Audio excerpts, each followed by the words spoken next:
selanjutnya Ibu akan menjelaskan hubungan antara garis dan sudut. Jadi nanti di sini kita bisa melihat antara garis akan membentuk sudut-sudut. Ini sudut-sudut dilambangkan dengan A1, B1, dan lain sebagainya. Nah, dari gambar ini ada yang namanya sudut sehadap. Sudut sehadap itu besar sudutnya sama. Yang mana sih maksudnya sudut sehadap? Yaitu A1 dan B1. Berarti A1 dan B1 ini adalah sehadap. Sama-sama di depan garis ini. Ini namanya sehadap. Kemudian A2 dan B2. Nih, pokoknya letaknya itu sama berarti sehingga dia sehadap. A1 dan B1, A2 dan B2, A4 dan B4, A3 dan B3. Ini sudutnya sama besarnya. Jadi kalau misalkan A1-nya ini adalah 40, berarti B1-nya juga 40. Terus kalau misalkan A3-nya ini adalah 100, berarti B3-nya juga 100. Ingat, karena besar sudut sehadap itu sama besar sudutnya. Kemudian ada yang namanya sudut berseberangan. Besar sudutnya juga sama. Gimana maksud dari sudut berseberangan? Yaitu A2 dan B4 ini berseberang, nyebrang garis. A2 dan B4 ini seberangannya di dalam ya. Jadi kalau untuk yang di sini ini adalah bagian dalam. Ini juga dalam. Nah, yang untuk yang di sini ini adalah luarnya. Ini luar, ini luar, ini luar, dan ini juga luar. Ingat ya. Jadi nanti ada yang namanya sudut berseberangan yang di dalam dan ada yang di luar. Yang untuk yang di dalam yaitu ada A2 dan B4, ini nyebrang dalam. Kemudian ada A3 dan B1, ini nyebrang dalam. Nyebrang luar gimana maksudnya, Bu? Ini berseberangan luar. A1 dan B3, ini di luar. Dia kan di luar garis ini ya. Jadi dia nyebrangnya keluar. Ini A1 dan B3. Kemudian ada yang namanya A4 dan B2, ini nyebrangnya di luar. Ini yang namanya sudut luar berseberangan yang sudutnya sama besarnya. Kalau misalkan di sini A1-nya adalah 100, berarti B3-nya juga 100. Kalau di sini A4-nya 200, kayaknya nggak mungkin deh 200. Kalau misalkan A4-nya 60, berarti B2-nya juga 60. Ingat, ini untuk yang berseberangan. Nah, beda dengan sudut sepihak. Kenapa berbeda? Karena penjumlahan besar sudutnya 180 derajat, berarti ini besar sudutnya nggak sama. Tetapi kalau misalkan dia sepihak, total dari sudutnya adalah 180 derajat. Dimana sudut sepihak juga ada yang di dalam dan ada yang di luar. Jadi kalau misalkan nanti ada A2 dan B1 ini sepihak, dia sepihak nih. A1 dan B1 dia nggak nyebrang, dia nggak ngelewatin garis, pokoknya yang di dalam sama yang di dalam, yang di luar dengan di luar, ini yang namanya sepihak. A2 dan B1 totalnya 180 derajat, berarti kalau misalkan A2 nya 60, berarti B1 juga dikurang 180, berarti ini 120. Kalau A3-nya adalah 40, berarti B4 nya adalah 140 ya. Ini untuk sepihak.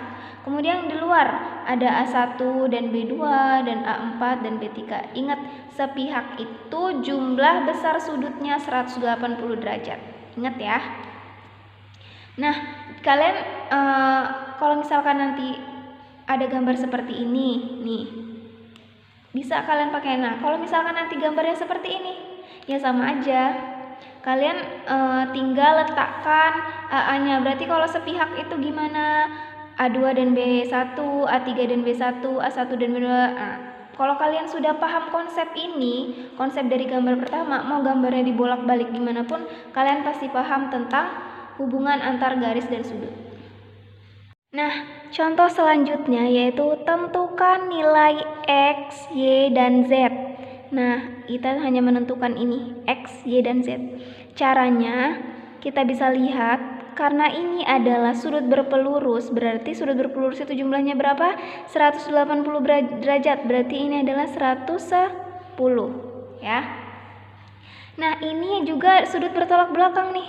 Ini dengan ini, berarti di sini ini totalnya 70. Dan di sini totalnya adalah 110 ya. Karena di sini kita mencari X, Y, Z, berarti 2Y-nya sama dengan 110. Ini karena 2Y sama dengan 110, berarti Y sama dengan 110 per 2, sehingga Y sama dengan 5 ya. Ini untuk Y sudah diketahui. Sekarang yang Z, 2Z sama dengan 70, berarti Z sama dengan 70 per 2, sehingga Z sama dengan 35. Nah ya. Kemudian kita mau cari ini nih, X berapa? Nah, ini namanya dengan sudut sehadap nih. Kalau di sini 110, berarti di sini juga 110. Nah, berarti nyarinya adalah 2X plus 30 sama dengan 110. Ingat, ini konsep aljabar. Jadi kalau dari aljabarnya kalian belum bisa memahami, kalian susah untuk menghitung aljabar.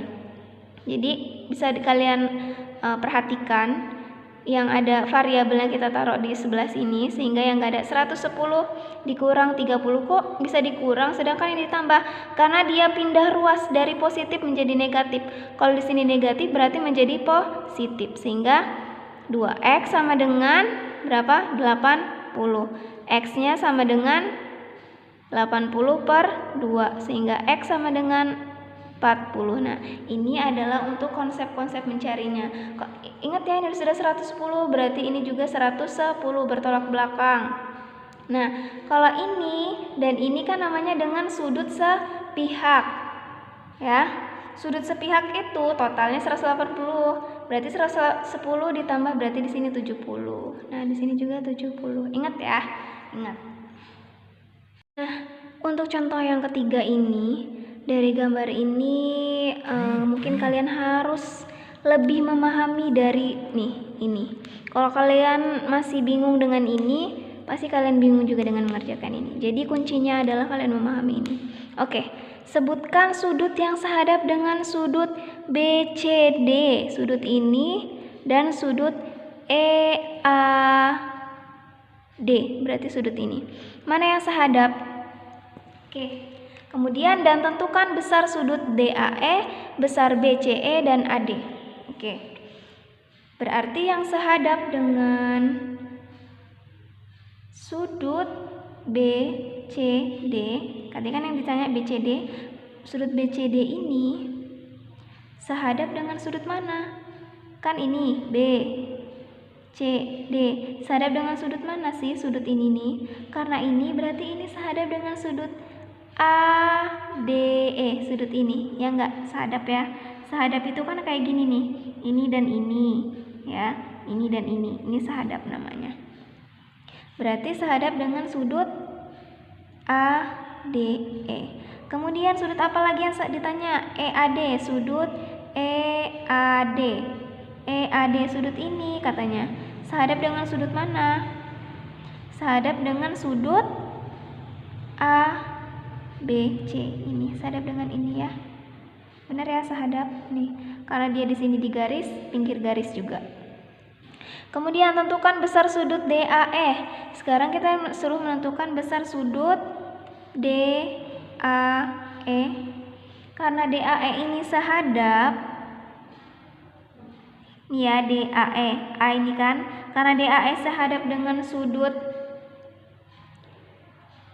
CBA, sudut ini atau ABC sama aja, berarti dia sama-sama 65 derajat karena sudut yang sehadap itu sudutnya sama, yaitu 6. Kalau di sini 65 ya berarti 65 juga. Kemudian ini sudah. Sekarang sudut BCE. Nah, BCE kalau kita mau cari ini gampang. Caranya gimana? Kalau misalnya kita mau pakai sehadap kan nggak bisa karena di sini belum ketahui. Oke. Jumlah sudut segitiga itu 180 derajat ya. Berarti kita tentukan sudut yang sudah diketahui 65 dikurang 65 derajat. Nah, di sini sudah diketahui 55 derajat. Berapa hasilnya? 60 derajat. Nah, berarti sudut C ini 60 derajat ya. Kemudian apa yang ditanyakan? Sudut AD. Sudut AD karena sehadap, ini ya sudut AD tuh, nih sudut ini yang ditanya. Karena AD sehadap dengan sudut BCD, berarti besarnya sama. Karena besar sudut sehadap itu sudutnya sama. Jadi sudah diketahui ini besarnya berapa? 65. Di sini besarnya berapa? 60 dan ini besarnya berapa? 60. Gitu ya. Kalian harus memahami letak-letak sahada, bertolak belakang, sepihak, dan juga yang namanya berseberangan.